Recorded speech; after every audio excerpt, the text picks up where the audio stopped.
Well, this morning we're weighing cattle, and we're weighing a lot of cattle. There's going to be almost 500 steers in what we're weighing and processing today. They're all going to go on trucks. We got 7 semis here to load all these cattle. Basically, they were sold in 2 lots, 4 loads, 270 head of heavier ones at 775, and then 3 loads as 225 head, base weight of 695. And so we've already weighed the heavier loads and a couple of the lighter loads. We're just finishing right now. And so anyway, all of our corrals are kind of maxed out, but right now everything is penned in a weighed truckload lot of approximately 52,000 pounds. These cattle today, the lighter lot, the 225, they're going to go to Nebraska, and the heavier cattle are going to South Dakota. We sold them about 2 weeks ago in Red Bluff, California on a Western Video sale. Machado is our rep, and he repped those cattle there through Western Video Auction. He's here weighing and being the rep to the buyer basically today. He's the middleman between us as the seller and them as the buyer. Make sure everything's straight and good. Hello there, my name is Rick Machado. I'm a lead auctioneer and Western Video Market representative. I've been with the company for 34 or 5 years since its existence, and I'm over here in Hyco, Nevada at Cannon Ranches, one of our real good premium customers here. Paul Matthews is the ranch manager here, does an excellent job of genetic selection and just a real premium product here that we're loading here this morning here. Nearly 500 head of yearlings here today, kind of Angus Hereford base. Just excited to be here. He does an outstanding job of setting these cattle up and giving us the ability to market these cattle at the top. And certainly these cattle were sold just 2.5 weeks ago in Red Bluff, California at the Red Bluff Bull and Gelding sale. We experienced record highs again at that sale. I would have to say that this entire lot here, 2 different lots here at Cannon Ranches, is the highest cattle I've ever sold and delivered. And I can't talk enough about the quality, can't talk enough about the management here and what they've done in this very unique part of the world, very arid desert type area here. They're able to raise such a premium product, and it's certainly for our part, Western Video Market, it's really a pleasure to be able to offer these cattle. It's simple to represent them because they're of such high quality, and they've gone to 2 of our really good buyers. So congratulations, thank you to Mr. Cannon and his family for the opportunity. Paul Matthews on an outstanding job of management, and thank you for this opportunity. So basically the process of selling these cattle started several weeks ago when I decided to put these on Western Video Auction. It was about January 6th. At that time, the price in the market was really high. The Mexican border was closed to cattle, different things that really pushed this feeder cattle high. And so I thought, man, this is a good time to sell cattle. We tried to get them on the next available video sale, which was, I think, January 23rd is when the sale was. So we got them on that video sale, got them sold at a pretty good price. I think the heavy ones went for $270, $750. The light ones were $305. But we had to get a test weight way back in early January and estimate that from that day to this day what they were going to weigh. So we did that. We kind of estimated how much they were gaining per day. We counted the days out till now, and then we estimated their ship weight today. The reason that's important is basically we have 3 different things we're dealing with this morning as we load the trucks. The gross weight on the truck, they can't be over 52,000 pounds. Then the pay weight. So this gross weight, we take 3% off of that, and that's the pay weight. So we marketed those cattle at 775 pound average and a 695 pound average. And those 2 averages is what the buyers bid at. If those weights were different, they would have bid a different amount, okay? So they're trying to come up with a total dollar amount for cattle that they're spending.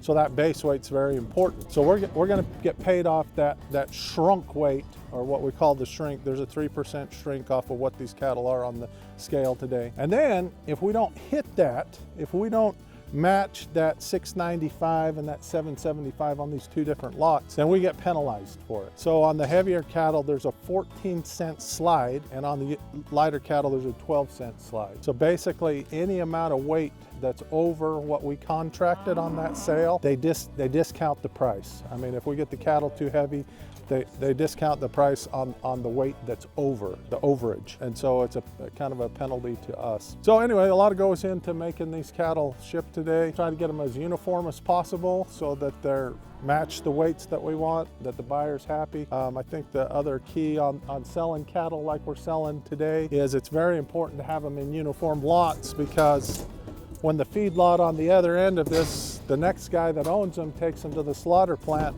they want them to all come out of that feedlot at the same time and all go to the slaughter plant at the same time, have all the same yield grade, all the same quality grade. And so the more genetically similar that we are, the more quality similar that we are, the more weight similar that we are, the more body type similar that we are, that's all an advantage to the feeder at the next level, because then he's not having to sort cattle that didn't perform as well as the other cattle. They all can go in the same lot and all go together. On the scale, the cattle do move on there, and a lot of times Tanya's putting in the number of head of cattle on the scale, and then it usually has to wait a minute.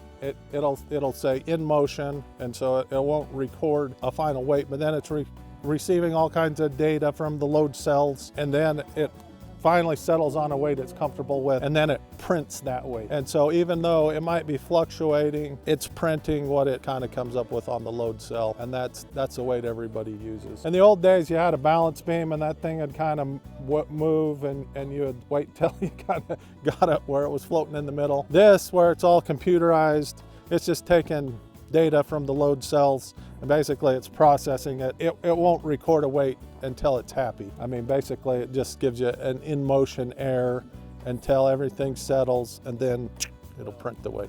When these cattle leave this ranch and go to their destination, they're actually going to South Dakota.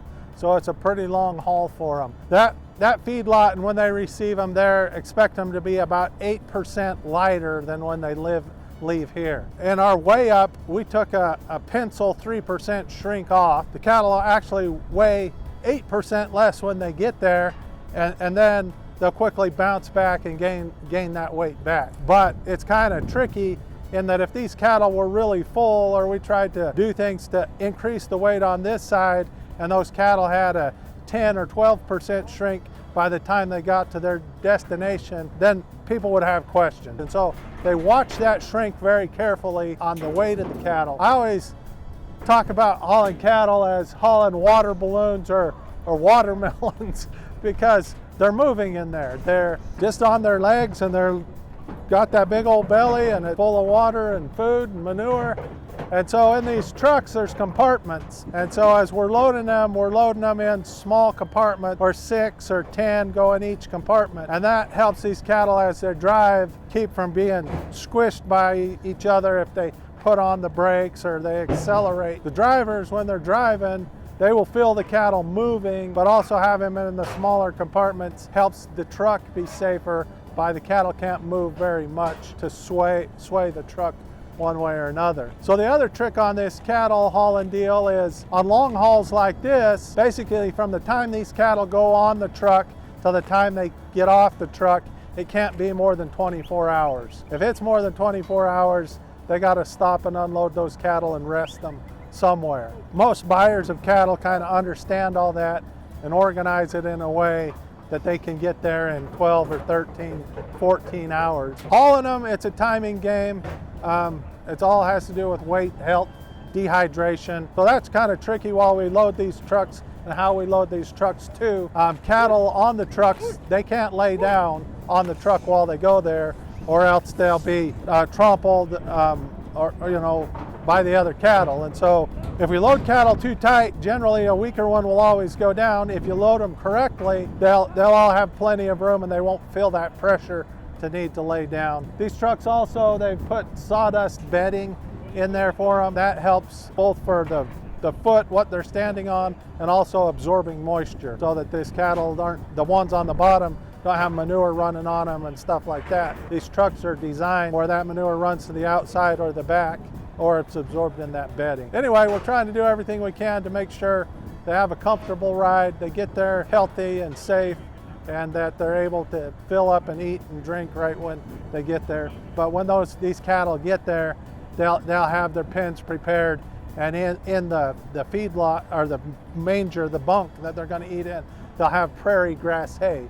And so the prairie grass hay is very appetizing to the cattle, but it's not hot, or anyway, they can eat it and it makes them feel good and full, but no risk of stomach problems or things like that anyway. That's kind of what they'll go on to as a ration when they get there until they're settled in and stuff.